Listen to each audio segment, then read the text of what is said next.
ராதே கிருஷ்ணா. ஓம் ஸ்ரீ மகாபரிவா சரணம். நமஸ்காரம். நாராயணியமில் இன்றைக்கி 68வது தசகம் படிக்கலான் இருக்கேன். இதுவும் ராசக்கிரீடை தான். இந்த ராகம் ரொம்ப அழகாக இருக்கும். 1வது ஸ்லோகத்துக்கு போகலாமா? ஹரே நமஹ. ஓம் ஸ்ரீ குருவாயூரப்பா சரணம்.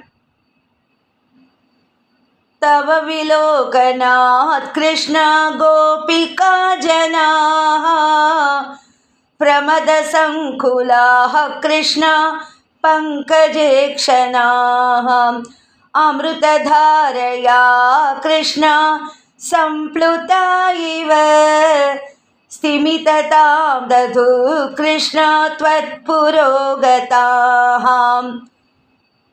இன்னொரு தடவை சொல்கிறேன்.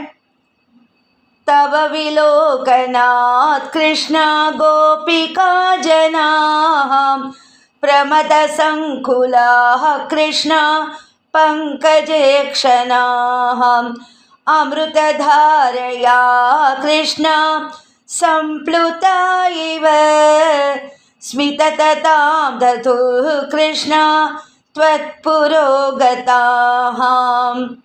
2வது ஸ்லோகம்.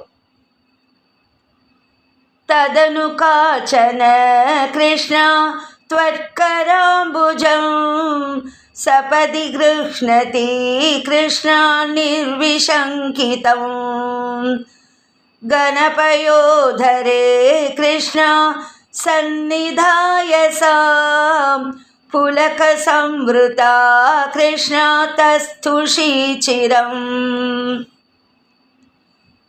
तदनु काचन कृष्ण त्वत्कराम्बुजं सपदि गृह्णति कृष्ण निर्विशङ्कितं गणपयोधरे कृष्ण सन्निधाय सा पुलकसंवृता कृष्ण तस्तुषी चिरम्. 3வது ஸ்லோகம். तव विभो परा कृष्ण कोमलम्भुजं निजगलान्तरे कृष्ण पर्यवेष्टयत् गलसमुद्गतं कृष्ण प्राणमारुतं प्रतिनिरुन्धति कृष्ण आतिहर्षुलाम्. तव विभो परा कृष्ण कोमलम्भुजं निजगलान्तरे कृष्ण पर्यवेष्टयत् गलसमुद्गतं कृष्ण प्राणमारुतं प्रतिनिरुन्धति कृष्ण आतिहर्षुलाम्. 4வது ஸ்லோகம். अपगतत्रपा कृष्ण कापि कामिनी तव मुखाम्बुजात् कृष्ण पूगचर्वितं प्रतिगृह्य तत् कृष्ण वक्त्रपङ्कजे निदधति गता कृष्ण पूर्णकामताम्. अपगतत्रपा कृष्ण कापि कामिनी तव मुखाम्बुजात् कृष्ण पूगचर्वितं प्रतिगृह्य तत् कृष्ण वक्त्रपङ्कजे निदधति गता कृष्ण पूर्णकामताम्. 5வது ஸ்லோகம். विकरुणो वने कृष्ण संविहाय माम् अपगतोऽसि का कृष्ण त्वामिह स्पृशेत् इति सरोषया कृष्ण तावदेकया सजललोचनं कृष्ण वीक्षितो भवान्. विकरुणो वने कृष्ण संविहाय माम् अपगतोऽसि का कृष्ण त्वामिह स्पृशेत् इति सरोषया कृष्णा तावदेकया सजललोचनं कृष्णा வீக்ஷிதோ भवान्. இந்த தசகத்தில் ஒவ்வொரு ஸ்லோகத்துலேயும் நடுப்புற இந்த கிருஷ்ணா கிருஷ்ணான்னு சேர்த்து பாடணும், பாடுற மாதிரி படிக்கணும் இந்த ஸ்லோகத்தை. இந்த ஸ்லோகங்களை அதை முதலே சொல்ல மறந்துட்டேன். அதில் கிருஷ்ணான்னு போட்டிருக்காது. நம்ம தான் நான் எங்கே அந்த கிருஷ்ணா சொல்கிறேனோ அந்த இடத்துல கிருஷ்ணா கிருஷ்ணான்னு சொல்லிட்டு இந்த ஸ்லோகங்களை பாடணும், படிக்கணும். 6வது ஸ்லோகம். इति मुदाकुलैः कृष्णा वल्लवी जनैः समपुपागतो कृष्णा यामुने तटे मृदुकुचाम्बरैः कृष्णा कल्पितासने घुसृणभासुरे कृष्णा पर्यशोभताः. इति मुदाकुलैः कृष्णा वल्लवी जनैः सममुपागतो कृष्णा यामुने तटे मृदुकुचाम्बरैः कृष्णा कल्पितासने घुसृणभासुरे कृष्णा पर्यशोभताः. 7வது ஸ்லோகம். कतिविधा कृपा कृष्णा केऽपि सर्वतो धृतदयोदयाः कृष्णा केचिदाश्रिते कतिचिदीदृशा कृष्णा मादृशेष्वपीति अभिहितो भवान् कृष्णा वल्लवी जनैः.